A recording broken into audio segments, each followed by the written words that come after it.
And it is now my pleasure to introduce President Ruth Simmons, who brings greetings from President Kim's alma mater, Brown University.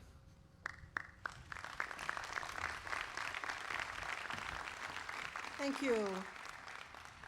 Your Excellency, Chairman Haldeman and trustees, dear President Wright, Provost Scher, faculty, members of the administration and staff, guests and students, I bring you greetings from Brown, a university that has as its core mission to prepare students for lives of usefulness and reputation.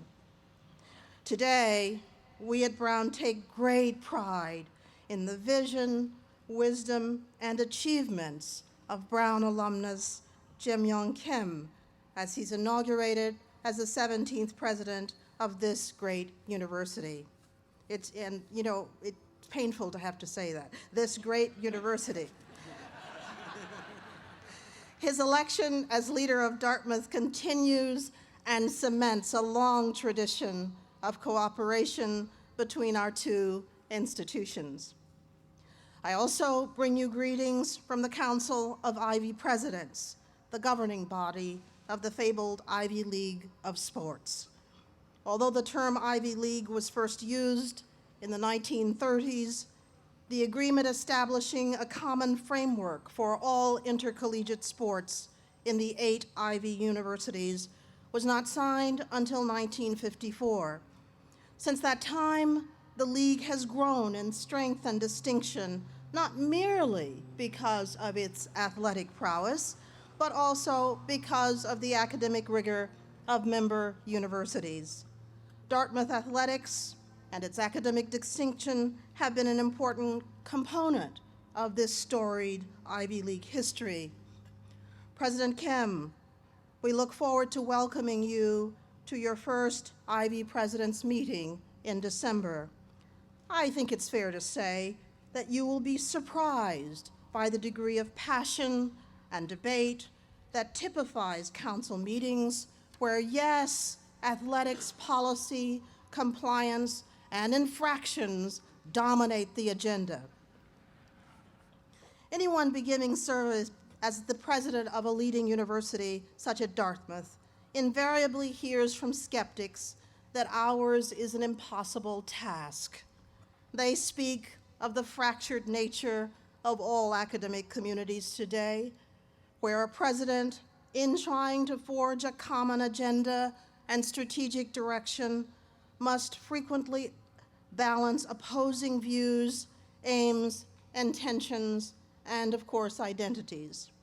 Critics of academic culture may speak of the challenge of working with tenured faculty, governing boards, alumni and donors, and activist students, who together, they observe, create a cacophonous chorus of concerns.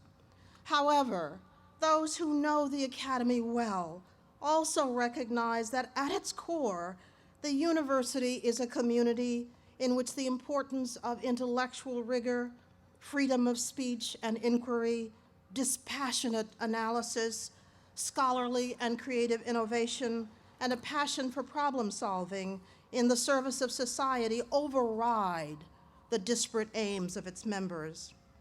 I am confident, President Kim, that in you, this university has found another Dartmouth president who understands the centrality of these priorities to all members and supporters, and that you can demonstrate through personal example the ways in which many voices can become one, in together building upon and enhancing Dartmouth's stellar history. The power and promise of your personal example was evident from your earliest time at Brown. Demanding the best of your education, you sought opportunities to expand your knowledge and experience across widely divergent academic and extracurricular areas. Your stated passion for incorporating the humanities in your quest to prepare yourself for a possible career in the sciences revealed a wholesome ecumenical view of the Academy. Your character as a member of the community showed a deep respect for difference. These values to which you have committed yourself for decades are, we know, essential for a university president who must preside over, care for, respect, and support a diversity of individuals, fields, and pursuits. Moreover, you evince characteristics of leadership that are highly desirable in a university president. The moral strength and courage to make difficult decisions, the tenacity to stay the course, the intellectual generosity to tolerate and learn from criticism, the ability to extract learning from failure, the persuasiveness and charisma to represent the university well, and the distinction to be truly an international leader.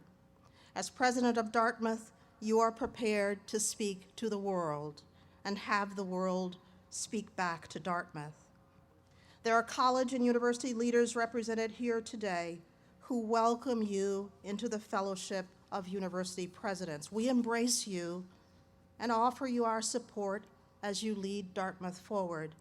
May you do so with good humor, with tolerance for the time that it takes for change to occur, with enjoyment of the myriad pleasures of mentoring and leading a community of scholars, and with the conviction that there is no more satisfying vantage point from which to influence lasting positive change. Jim, we're very proud of you. Congratulations to you and Godspeed.